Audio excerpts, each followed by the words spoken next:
Estamos começando o nosso programa Câmara Entrevista Contando Histórias. E como eu já trouxe para vocês, o mês de março é o mês da mulher. E nós teremos aqui nos estúdios da TV Câmara mulheres fortes, mulheres que escreveram a sua história e vão nos deixar um exemplo, uma inspiração. Mulheres que fizeram e fazem a diferença na cidade de Lince. E hoje eu tenho a honra de receber aqui nos estúdios da TV Câmara, doutora Renata Goumia, que é delegada aposentada. Doutora, muito obrigada por sua presença. É uma honra receber a senhora aqui nos estúdios da TV Câmara para a gente conversar, bater um papo e conhecer um pouquinho mais da doutora Renata Goumia e também da Renata Goumia, que tem uma história de muito tempo, de perseverança, de luta para chegar onde a senhora chegou. Seja muito bem-vinda e conte para a gente. Quem é a Renata? É uma honra para mim também estar aqui. Eu fico realmente muito feliz, realizada, por ser considerada uma mulher que tem um papel importante na nossa comunidade, com muito amor e dedicação. Eu exerci o cargo de delegada de polícia por quase 30 anos. Me aposentei há 3 anos e meio. E durante essa carreira, eu dei ênfase ao trabalho nas delegacias da mulher. Por muitos anos, por cerca de 16 anos consecutivos, eu fui delegada titular de delegacias da mulher, mas nos plantões policiais eu sempre trabalhei dando um atendimento especial, prioritário às ocorrências de violência doméstica e contra a mulher. Em outras delegacias comuns, quando eu substituía os delegados em férias ou afastamentos regulamentares, eu também me dedicava de um modo especial ao atendimento desse tipo de ocorrência. Doutora, a senhora é linense? Eu sou linense. Bom, vamos lá, quem é a Renata, né?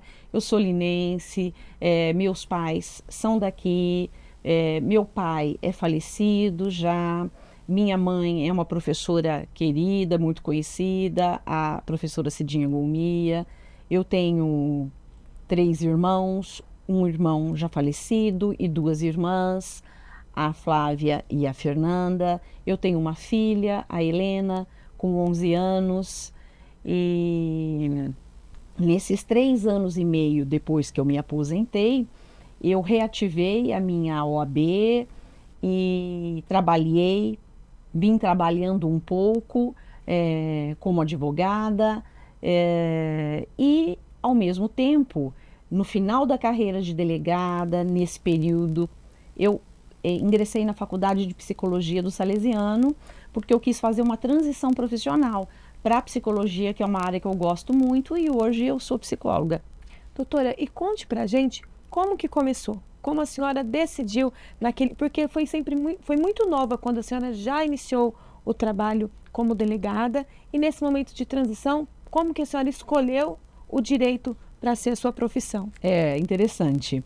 Eu tinha dúvida com 16, 17 anos entre o jornalismo, Patrícia, e o direito. E eu gostava muito da comunicação social, embora eu fosse uma jovem muito tímida.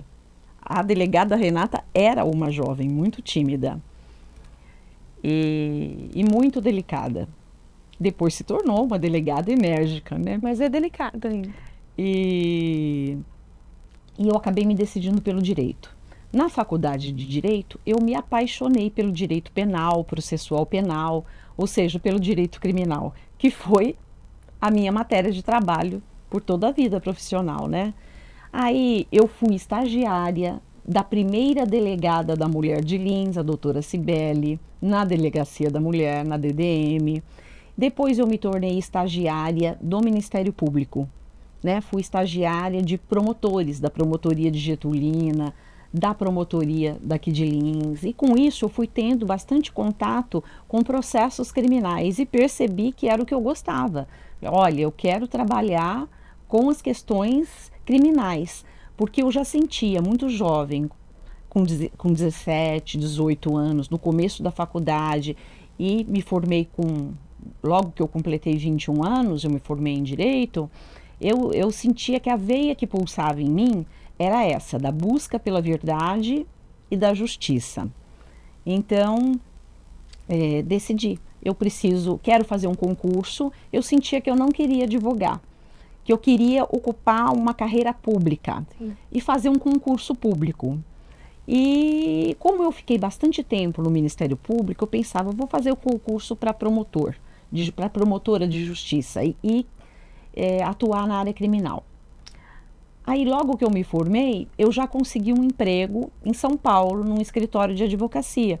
Peguei minha OAB lá na Praça da Sé, porque eu me formei, meu baile de formatura foi num sábado, e ainda sem me recuperar da festa, no domingo cedo, eu fui de mudança para São Paulo, com um amigo que era engenheiro lá. E na segunda-feira eu comecei a trabalhar, na Ipiranga com a São João, no coração de São Paulo, essa menina saída de Lins com 21 anos. E aí, ali eu aprendi a circular por todos os fóruns, logo eu já pegava carro do escritório, ia para regiões como Mogi das Cruzes, Itaquaquecetuba, Suzano, Poá, fazer audiências que eu não tinha experiência, mas eles me orientavam, me instruíam como seria, com aquele frio na barriga, com aquele medo, sem saber como ia ser, se ia acertar ou não ia, mas eu me colocava, né? Eu encarava. E assim foi. Depois eu, concomitantemente, entrei num cursinho preparatório para concurso e com uns 4 meses que eu fazia esse cursinho, eu passei logo de cara no concurso para delegado. Legal. Mas na minha família não existia ninguém, nenhuma autoridade, ninguém formado em direito. A minha mãe foi a primeira pessoa da minha família nuclear, né? Ali dos pai, mãe, irmãos da minha mãe, do meu pai, a fazer uma faculdade. E isso promoveu um crescimento muito grande da minha geração, dos meus irmãos. E do lado do meu pai, apenas uma irmã dele, que foi minha professora de língua portuguesa, a minha tia Ziza Golmia, que me ensinou muito, que deu muitos livros para eu ler, de literatura, enfim, me estimulou muito também. Então essas 2 professoras, minha mãe e minha tia, estimularam um crescimento muito grande da família, né? E quando foi que a senhora assumiu uma delegacia? Aquele primeiro encontro com a realidade, porque ali você entra e não sabe o que vai chegar durante o dia. Olha, até passar no concurso, eu fiquei trabalhando nesse escritório, ganhando muito pouco. A minha família se desdobrava para me dar apoio, mas todos enfrentávamos uma situação financeira bastante difícil. Então eu digo isso porque jovens que estiverem ouvindo essa entrevista precisam saber e que isso sirva de estímulo, porque às vezes, para enfrentar desafios, a gente não tem que ter todas as condições favoráveis, sabe? Teve dia que eu comi uma coxinha a mais, alguma coisa, e eu não tinha dinheiro para tomar o ônibus para voltar para casa 11 horas da noite depois do expediente. Depois do cursinho. E aí, enfim, embaixo de chuva e situações assim, eu fui vivendo até que a família pudesse mandar um dinheirinho, até esse dinheirinho chegar. Não era esse tempo de celular, de Sim. piques, então, dificuldades. Aí eu fiz esse concurso e passei. E como eu havia dito, não tinha nenhuma autoridade na minha família, foi uma glória muito grande. Eu, com 23 anos, está aprovada no concurso de delegado. Lembrando que foram várias etapas, né? Você faz uma primeira prova, depois você faz uma segunda prova escrita, você passa por entrevista, por teste psicotécnico, aí você vai para uma prova oral, a semelhança do que é hoje, né? E eu tinha que agarrar. Eu tinha que abraçar essa oportunidade de crescimento profissional, eu queria um concurso. E aí eu, já morando em São Paulo, fiquei lá para fazer academia de polícia. E esse concurso era para o interior. E a Delegacia Geral de Polícia me designou para ir para uma cidade aqui pertinho, Tupã. E lá eu fiquei por 4 anos. E me designou para ocupar uma delegacia da mulher. Que legal. Então, eu ainda não tinha tido contato com a violência doméstica, com a violência contra a mulher. Foi lá que eu aprendi o que era. E eu percebi que era outra veia que pulsava em mim com muita força. essa veia do enfrentamento a essa causa, a violência contra a mulher. Então, eu consegui, desde muito jovem, fazer um trabalho bem combativo. Mas olha, outra dificuldade. Estou lembrando aqui, por um ano eu fui delegada naquela cidade onde eu fiquei 4 anos, fiz muitos amigos, cujas amizades eu cultivo até hoje, né? E eu não tinha carro. Então, eu precisei 1 ano de trabalho para eu juntar um dinheiro para poder comprar um carro bem usado, né? E aí eu andava de táxi, eu tomava umas caronas e as funcionárias, todas já com a vidinha organizada, me levavam com os carros delas para lá, para cá, eram todas muito solidárias comigo. E o meu falecido pai, toda segunda-feira, bem cedinho, me levava até lá. Às vezes eu fazia um plantão até um sábado, 8, 9 horas da noite. Estava ele lá, me esperando para me buscar, para me trazer, para eu passar o domingo com a família. Quando isso era possível, né? Quando eu não tinha plantão aos domingos, precisava ficar, ou quando o plantão era noturno. Enfim, a vida da gente é permeada de sacrifícios, de esforços. Sim. E a gente tem que estar disposta a...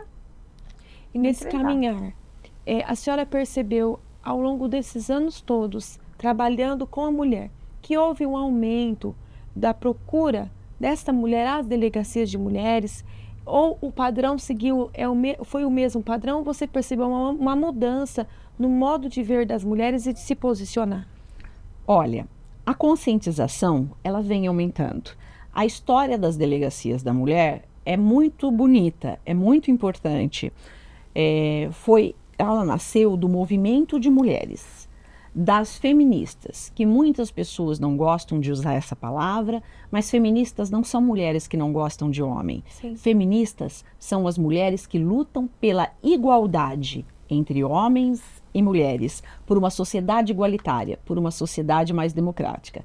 Então, entre essas feministas, existiam antropólogas, sociólogas, psicólogas, juristas e muitas mulheres muito estudiosas que batalharam por essa causa. E aí, juntamente com a Secretaria de Segurança de São Paulo, se esboçou esse modelo e a Polícia Civil de São Paulo criou a Delegacia da Mulher. Foi no estado de São Paulo que começou.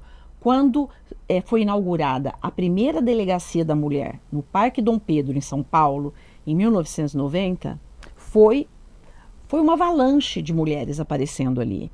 E logo o Estado foi percebendo que as delegacias da mulher precisavam ser multiplicadas. E assim foi crescendo no estado de São Paulo e depois em outros estados da federação. Mas como toda política pública, ela é muito incrementada no começo e depois o Estado deixa de lado, deixa de investir. E hoje nós vemos as delegacias da mulher com a falta absoluta de funcionários, de recursos humanos, né? Há algumas políticas públicas novas que vêm, que melhoram bastante a situação da mulher, outras que são importantíssimas e são esquecidas, como é o caso das delegacias da mulher. Sim. Nós ainda precisamos de um espaço com mulheres atendendo mulheres. Delegacia de mulher precisa ser uma delegada mulher? Olha, o que acontece? A violência contra a mulher, ela é praticada por homens. Então, antes, essas estudiosas levantaram que, quando as mulheres chegavam nas delegacias comuns, elas eram vítimas dos estereótipos que existem na sociedade. Então, assim, olha, eu vim aqui, eu estou machucada porque eu apanhei do meu marido. Aí um homem dizia para ela, mas o que você fez para ele? O que você fez para merecer? Ou chegava num plantão policial, numa delegacia, com muito acanhamento e dizia, eu fui estuprada. Mas você estava vestindo essa roupa? Sim. Então, ela sofria uma segunda violência psicológica e institucional ao procurar uma repartição pública. Então, não significa que uma mulher não vá agir exatamente dessa forma com outra mulher. As mulheres também reproduzem padrões machistas. Porque, veja, a violência contra a mulher, ela não é culpa do homem. Ela é culpa de uma organização social de gênero. Nossa sociedade que vem historicamente organizada dessa maneira. Desde muito antes da sociedade patriarcal burguesa, em que o pai manda, a mulher se submete, a mulher era concedido apenas o espaço doméstico, o espaço do lar, ela não podia ocupar nenhum espaço público.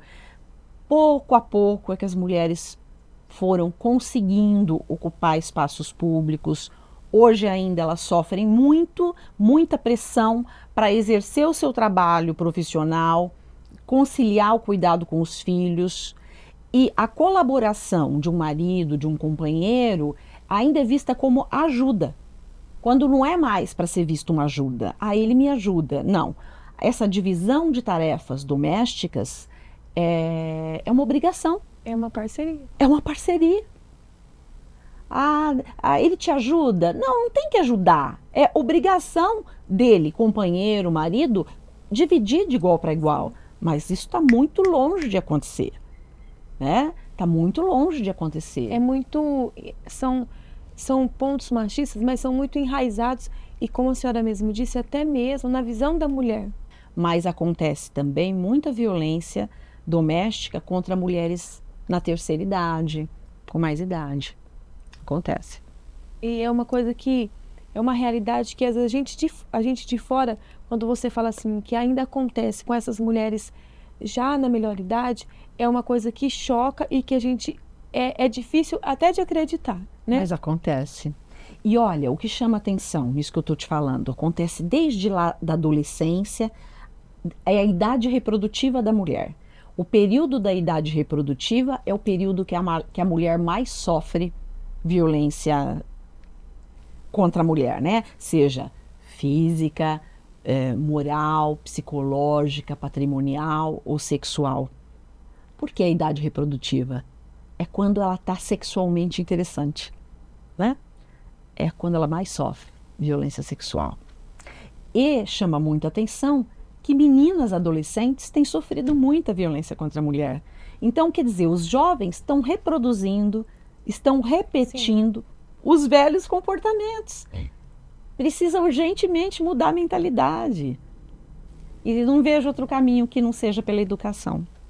É um processo que eu, como mulher, como mãe, e mãe de menino e de menina, e a gente percebe que é uma construção que começa dentro de casa. Sim. Mas, infelizmente, algumas famílias estão desestruturadas e acabam não percebendo e não tendo, assim, estrutura para ensinar. Porque essa menina, quando ela começa na idade da paquera, né? Quando você para para olhar ao primeiro grito, à primeira sugestão de manipulação, essa menina tem que falar, não quero. Mas aí ela tem aquela tendência, até eu li esses dias, mulheres precisam ter palavras doces e atitudes firmes. E a gente faz o contrário, a gente grita, a gente chora, mas as nossas atitudes, você fala, eu não vou, mas eu acabo indo, eu não quero, mas eu volto. Então, é uma mudança, é difícil, né, doutora? É verdade, porque ela vai repetir nas relações amorosas, afetivas, que ela vai passar a ter na adolescência, na idade adulta, aquele modus vivendi, o jeito de viver que ela viu dentro da família. Então, se dentro da família ela não tem uma criação, um ambiente que valorize a autoestima dessa menina, dessa jovem mulher, ela não vai aprender a se valorizar lá fora. Se ela é educada aos berros, aos xingamentos, uma criação que a mulher fica sempre em segundo plano, a opinião dela não conta, ela vê a opinião da mãe não valendo, é sempre o pai que decide tudo, né? Que a mãe fica numa posição de subalternidade, ela vai crescendo com essa autoestima diminuída, né? Doutora, e um dos motivos ao qual eu convidei a senhora para estar aqui é justamente porque a senhora demonstra ser essa mulher forte e que conquistou esse lugar. Então, para essas meninas que estão assistindo a senhora, que tem uma experiência e de tantos casos que eu acredito que a senhora já viu, traz hoje para nós um conselho firmado, aquele conselho de quem sabe do que está falando. O que a senhora falaria para essas mulheres? Olha, em primeiro lugar, um aviso que a violência contra a mulher, a gente dizia antigamente, é uma epidemia social. Não, é uma pandemia social. Não acontece só com você, ou comigo, ou com a minha amiga, ou com a minha vizinha. Acontece no mundo inteiro, é global. Olha o que nós vemos acontecendo com as mulheres na guerra. Atualmente, elas são feitas reféns e são torturadas, inclusive sexualmente, são feitas de escravas sexuais nos tempos de hoje, né? No mundo inteiro a mulher está sendo violentada de várias formas. E aquela violência doméstica dentro da casa, dentro do lar, praticada pelo namorado, pelo ex, pelo companheiro, pelo ex, pelo marido, pelo ex, acontece nos países mais desenvolvidos e nos países mais pobres. Portanto, nenhuma mulher deve se envergonhar se for vítima desse tipo de violência. E não deve se calar, não deve ficar sozinha, deve procurar a rede de proteção do seu município. Por exemplo, aqui em Lins nós temos a Casa da Mulher, que é um serviço muito importante. Ela foi trazida por iniciativa da vereadora Tânia Bueno, que conseguiu uma parceria com a Prefeitura Municipal e instalou a Casa da Mulher em Lins. É um lugar com psicólogo, com assistente social, com toda uma equipe multidisciplinar para acolher essa mulher em situação de violência. Se essa mulher é uma menina ainda, se ela é uma jovem mulher, se ela é uma mulher madura, não importa. Procure a Casa da Mulher, peça ajuda. Se você precisar procurar a delegacia, a Casa da Mulher pode ser uma ponte, pode te ajudar a chegar até a Polícia Civil. Se você viveu uma situação de emergência, procure diretamente a Polícia Civil ou acione o 190 e depois procure a Casa da Mulher. Os CRAS e CREAS da Prefeitura têm as assistentes sociais que estão ali muito atentas para ouvir o relato também das mulheres que sofrem a violência contra a mulher. E elas podem fazer esse encaminhamento para a rede. A parte financeira influencia para que essa mulher se mantenha nesse ciclo vicioso? Sem dúvida. A parte financeira aprisiona, porque essa mulher precisa comer, dar de comer para os filhos, precisa manter uma casa. E se ela não tem a sua independência financeira, ela se sente aprisionada. E as famílias, depois que uma mulher constitui vida com um companheiro ou com um marido, a grande maioria diz, problema seu. Você se casou, você foi viver junto, você vai viver com o seu marido. Rejeitam, não querem mais de volta.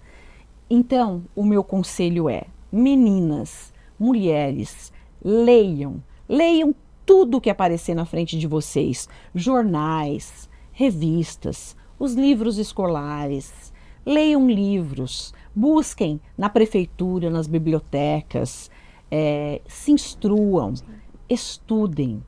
Eu não posso ir para um colégio particular, estudem nos colégios públicos, porque esse patrimônio que vai desenvolver a sua inteligência, a sua autoestima, o seu conhecimento, vai contribuir para te tornar profissional amanhã, profissional da indústria, profissional do comércio, profissional do lar. De qualquer maneira vai te fortalecer. Esse patrimônio é só seu e ninguém pode tirar.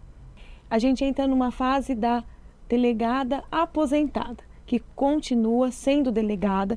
Nós conversamos anteriormente que essa experiência no dia a dia, esse olhar mais clínico, esse olhar mais criterioso, como é? Hoje, a senhora, mesmo uma delegada aposentada na sociedade, percebe esse movimento?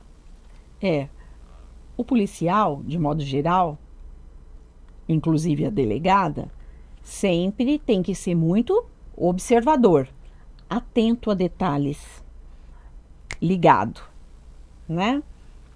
Antenado. E trabalhar com pessoas. E a gente trabalha com a dor das pessoas, nos momentos difíceis, de traumas. E isso continua comigo. Eu continuo uma pessoa atenta a detalhes, observadora, preocupada e interessada na dor do outro, mas de uma maneira diferente, né? Porque você sabe que eu fiz uma transição profissional. Conte pra gente como foi essa transição e como que a senhora se decidiu pela psicologia? Então, ao longo da minha vida, eu tive contato com a psicologia, que foi assim como uma luz no meu caminho de vida. Iluminou muito o meu caminho, me trouxe muitos esclarecimentos e muitas possibilidades de crescimento pessoal. Possibilidades para eu resolver dificuldades minhas, questões minhas, que todos nós temos. Então, mesmo aquela pessoa forte, cheia de energia, tem os seus fantasmas para lidar, né? E nem sempre nós conseguimos nos enxergar plenamente sozinhos. Muitas vezes nós precisamos de alguém que sirva como um espelho para nós, que nos ajude, né? Para que a gente possa se ver melhor. E se a gente quiser promover mudanças, aí sim a gente consegue, né? A senhora se formou? Aí, então, eu entrei na graduação, ainda sendo delegada, no primeiro ano da faculdade de psicologia, me aposentei, continuei a faculdade, já concluí e hoje eu sou psicóloga e estou começando uma nova carreira como psicóloga clínica. A senhora já está atendendo? Estou começando. Qual é o endereço? Pode falar do seu endereço? Eu estou montando uma clínica na rua Paulo Prado, número 1000. E para a gente finalizar a nossa entrevista, eu gostaria de deixar o espaço aberto para que a senhora deixe uma mensagem neste mês da mulher para essas mulheres que estão te ouvindo, para mulheres que estão agora nas suas casas se identificando com essa situação, ansiosas e desejosas para sair desse momento, para conseguir romper. O que a senhora falaria para essas mulheres? É um processo difícil e às vezes as mulheres ficam dentro desse processo de sofrimento de violência doméstica anos, porque lhes falta coragem. A violência doméstica vai minando a força e a autoestima das mulheres, elas não se acham capazes de recomeçar a vida sozinhas, sem aquele homem que as maltrata, mas do qual elas se sentem dependentes financeiramente, emocionalmente, enfim. Que, se necessário, procurem uma ajuda emocional,